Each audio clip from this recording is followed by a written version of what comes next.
اللہ من الشیطان الرجیم بسم اللہ الرحمن الرحیم۔ مولا کائنات حضرت امیر المومنین علی ابن ابی طالب علیہ السلام کے مجموعہ کلام نہج البلاغہ کے پہلے باب کا خطبہ نمبر 219۔ آپ نے آیت رجال لا تلہیہم تجارت ولا بیع عن ذکر اللہ کہ وہ لوگ ایسے ہیں جنہیں تجارت اور خرید و فروخت ذکر الہی سے غافل نہیں بناتی کی تلاوت کے بعد ارشاد فرمایا، بے شک اللہ سبحانہ نے اپنی یاد کو دلوں کی سیکل قرار دیا ہے، جس کے باعث وہ اوامر و نواہی سے بہرہ ہونے کے بعد سننے لگے اور اندھے فن کے بعد دیکھنے لگے اور دشمنی و عناد کے بعد فرما بردار ہو گئے۔ یہ کے بعد دیگر ہر عہد اور انبیاء سے خالی دور میں حضرت رب العزت کے کچھ مخصوص بندے ہمیشہ موجود رہے ہیں کہ جن کی فکروں میں سرگوشیوں کی صورت میں حقائق و معارف کا القاء کرتا ہے اور ان کی عقلوں سے الہامی آوازوں کے ساتھ کلام کرتا ہے۔ چنانچہ انہوں نے اپنی آنکھوں، کانوں اور دلوں میں بیداری کے نور سے ہدایت و بصیرت کے چراغ روشن کیے۔ وہ مخصوص یاد رکھنے کے قابل دلوں کی یاد دلاتے ہیں اور ان کی جلالت و بزرگی سے ڈراتے ہیں۔ وہ لک و ڈک صحراؤں میں دلیل راہ ہیں، جو بیانہ روی اختیار کرتا ہے اس کے طور طریقے پر تحسین و آفرین کرتے ہیں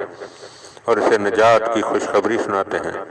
اور جو افراط و تفریط کی دائیں بائیں سمتوں پر ہو لیتا ہے اس کے رویے کی مذمت کرتے ہیں اور اسے تباہی و ہلاکت سے خوف دلاتے ہیں۔ انہوں نے خصوصیتوں کے ساتھ یہ ان اندھاریوں کے چراغ اور ان شبہوں کے لیے رہنما ہیں۔ کچھ اہل ذکر ہوتے ہیں جنہوں نے یاد الہی کو دنیا کو بدلے میں لے لیا ہے،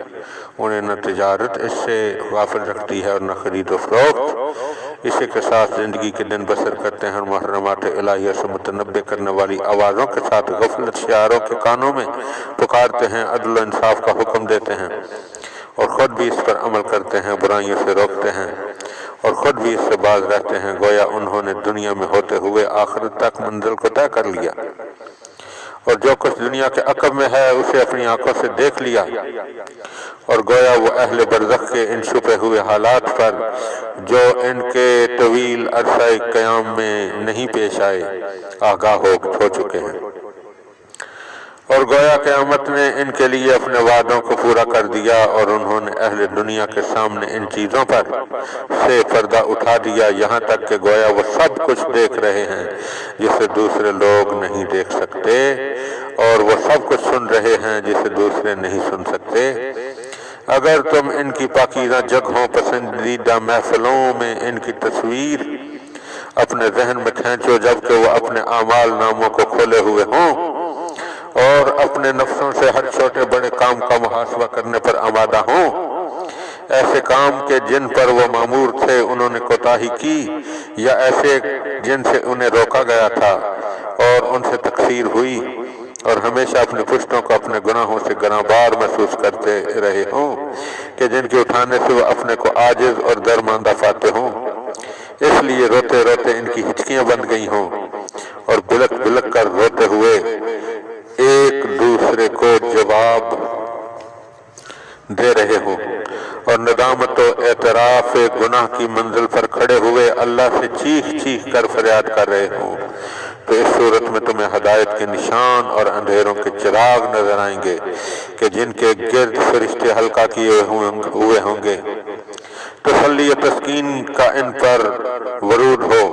آسمان کے دروازے ان کے لیے کھلے ہوئے ہوں، عزت کی مسندیں ان کے لیے مہیا ہوں، ایسی جگہ پر کہ جہاں اللہ کی نظر توجہ ان پر ہو اور وہ ان کی کوششوں سے خوش ہو اور ان کی منزلت پر آفرین کرتا ہو،